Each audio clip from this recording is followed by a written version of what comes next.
Hello and welcome to a special one-hour edition of Truth versus Hype as the Gujarat government battles charges of subjecting a young woman and an IAS officer, Pradeep Sharma, to intense surveillance in 2009. The BJP says they were honouring the wishes of her father, who wanted protection for the woman from Sharma, who's been suspended on multiple charges of corruption.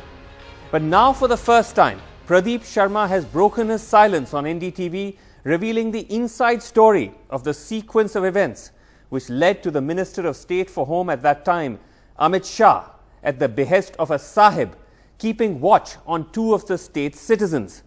Its origins, he says, goes back to 2004, where as Collector of Kutch, Sharma asked the young woman to design a park in the city of Bhuj and introduced her to Narendra Modi. After the rehabilitation work was taken care of, I thought it was necessary also to have some beautification post-earthquake. So a hill garden site was identified by me. In the city of Bhuj? In the city of Bhuj. And around the same time, a local gentleman from Bhuj, I don't remember his name, he introduced me, he came to my office with this young architect. Yes. And introduced me to her, saying that she is from Bhuj, but educated in Bangalore. Right. Now, a Bangalore architect from Bhuj is a great asset. And the architect was very, very dynamic, very aggressive, very ambitious, very competent. So I thought it would be good to utilize her skills in developing the garden. Okay. I made her an offer, which she initially declined, saying that I'm an architect, not a garden developer. But she then, as a kind of a contribution for the city, agreed to do it. All right. The garden was finished in 6 months' time. That was the time frame that I had given to her. And on the 27th of January 2004, the Chief Minister had inaugurated the garden. As a gesture of recognition, the fact that she had done good work, I had summoned her on the stage and introduced her to the Chief Minister. That is how she was introduced to the Chief Minister. That was the first time that she had met the Chief Minister? Absolutely correct. And was there any prior family association between her family and the Chief Minister's family? Not at all. Not at all. In fact, I have also known the father of this architect because, again, another dynamic and a very fine gentleman who was involved in the widening of the Shroff Bazaar, you call it the jewelry market. Right. And his contribution was very, very... No, but the father has claimed, as you must have now seen, that he had a very, very long association with Narendra Modi. In fact, he says it was a 2-decade-old association. There is no, unfortunately, I'm sorry to say, but this information is not correct. It is I who introduced the architect, and then through the architect, the family was introduced to the Chief Minister. I'm a witness to that. And there would be a number of such witnesses in Bhuj. Okay, because otherwise it becomes a case of your word against his. Absolutely. But you stand by the fact I stand by the fact. Prior to your introduction of the girl to the Chief Minister, the family had no association with him at all. Absolutely. What happened subsequently? What led from that to the point where you were placed under surveillance and then a number of charges of corruption and other charges were brought against you? The architect, after the function was over, she was very gratified, and she came and thanked me, saying that it is because of you that I could get introduced to this chief of the state. Yes. And thereafter, I believe that there's an open email address of the chief minister where people write to him. She probably wrote some emails to him, to which he responded. And she promptly came and told me that he has responded to my email. And they kept on exchanging emails. All right. I do remember her telling me that he had asked her to open a separate account for his email. And then from there they graduated to mobile phones. And again, he had advised her to keep a separate mobile phone. But again, Mr. Sharma, I want to interject here because on what basis would you make these claims? Is there any evidence? Is there any proof? How would you make these claims? Because these are highly sensitive claims to make. Because the architect would time and again come and show me the SMSs that she used to get from the Chief Minister. But why would she do that? What was the reason why you had become such a confidant? After all, as you said, you had never met her before. You just asked her to commission a project. Since the project lasted for 6 months and it was very close to my heart, I was very regularly visiting that site. Right. And on a number of occasions, I must have lost temper with everybody, including her. Yes. She found upon me a guide who could advise her. She would take advice from me on various factors, including her. Okay, so you're claiming that's how the association developed. But Mr. Sharma, it's still not clear from what you're telling me why you would claim that you were victimized. Okay.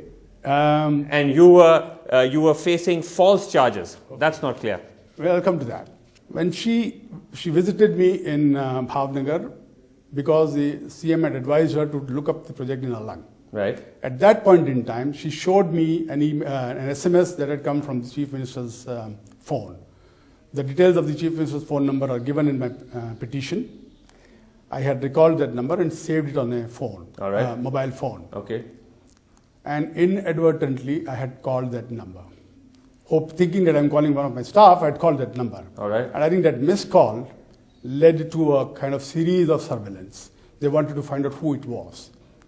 And that is how they could locate that this was the phone from which it had come. The phone was. Are you suggesting that the Chief Minister was putting you under surveillance because he was worried that you were in contact with this? There was one more angle to that. Is that what you're suggesting? There was one more angle to that.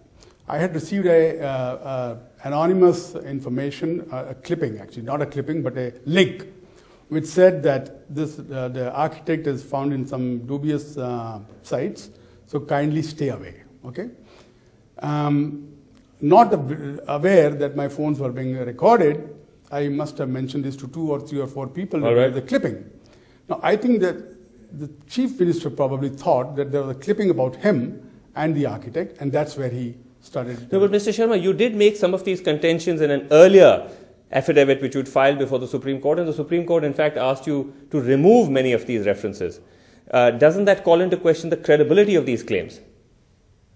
The recent leak of tapes is actually establishing what I had put in my petition earlier. In what way? The fact that the girl was under surveillance. Yes. It is the same girl about whom I had mentioned in the petition, and the Chief Minister and the Home Minister of the state were directly monitoring her movement. This is exactly what I've said in my petition. The BJP is claiming that this was because the girl's father had requested for protection for the girl, and he knew the Chief Minister for many years, and that's why this cover was provided. The father's letter is on record. If the girl was put under surveillance, I want to know why was I put under surveillance.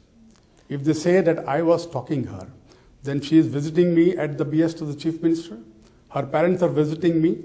When I went under police custody the first time, the first night, the dinner was brought by the parents of this architect. And when I was in police custody, on the day of my arrest.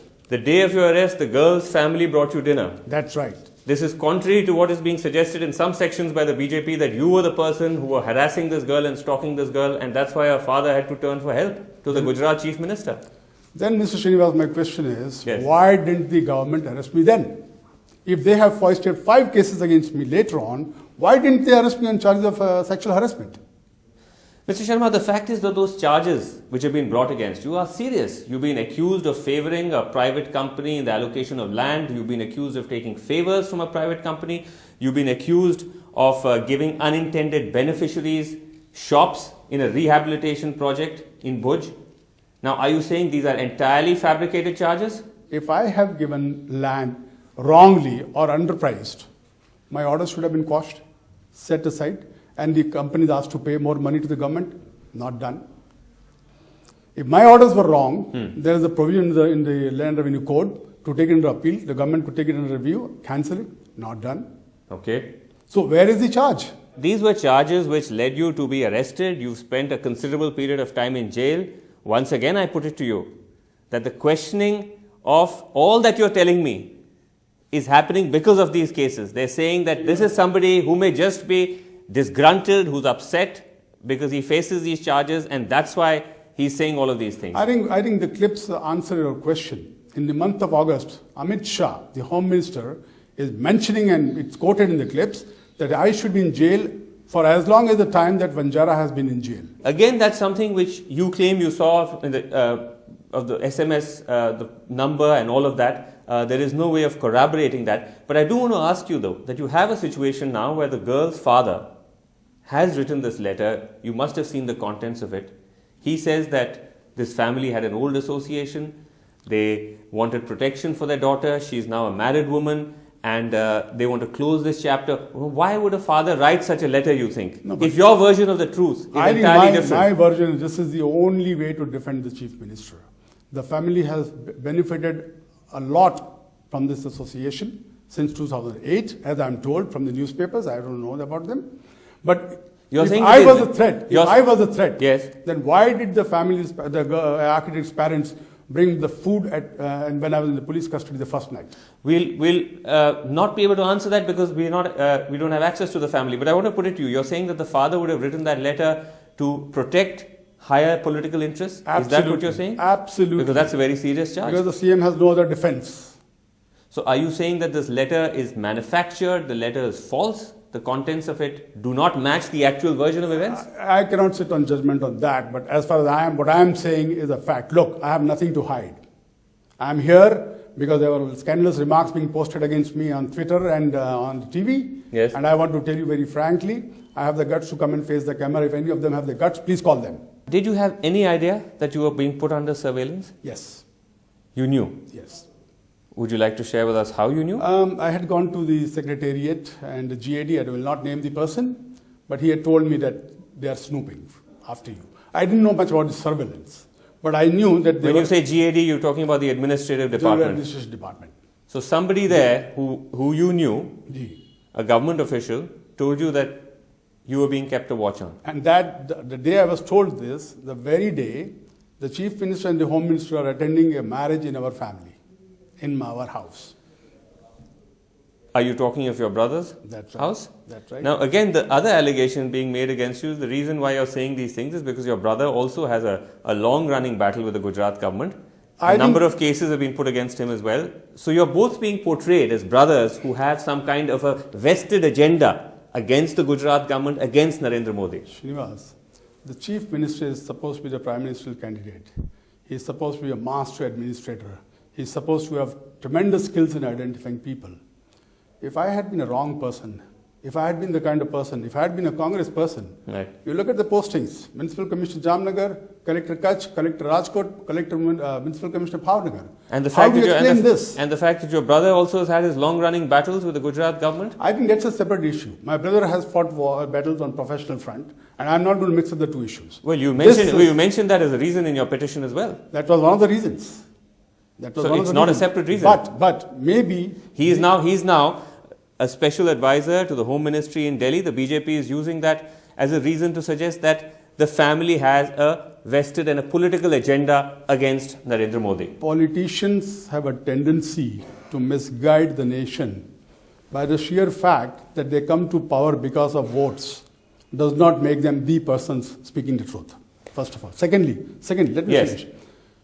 My brother's issues are completely separate. My issues are completely separate. The tapes that have now come out very clearly indicate that the reason was not what I had thought it was. The reason is this, that the Chief Minister thought that I'm in possession of a clip where he is going to be endangered and his popularity and his race toward the top is going to be scuttled. Tell us in conclusion, sir, what is it that you're now seeking? What are you expecting from the courts? Two things.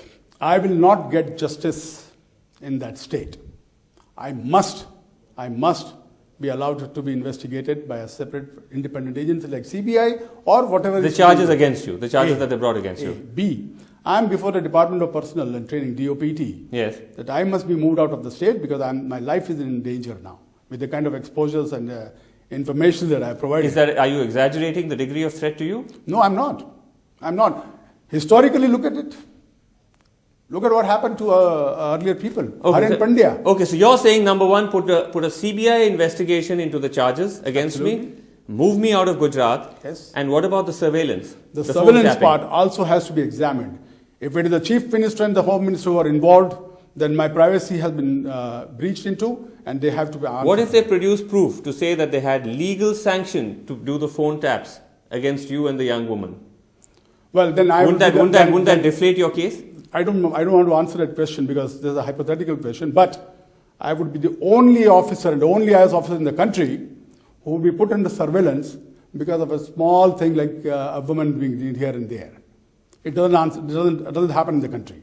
They could make the case that it was the corruption charges against you, which is why they put you under surveillance. Then why didn't they file a case? Why are they putting me under surveillance? Catch me red-handed and put me on the argument could be that the surveillance was to gather evidence against you to file the case. Then I would like to know that they have been putting me under surveillance for 1.5 years. What have they gathered? They foisted 7 cases thereafter. Why didn't they foist one more case? It's a sham. It's a sham, you say, and you will fight it out in court. All right, Mr. Sharma, you insist that it's a sham and it's an attempt to frame you. The Gujarat government might have a different view, but thank you very much indeed for breaking your silence on NDTV. Thanks very much.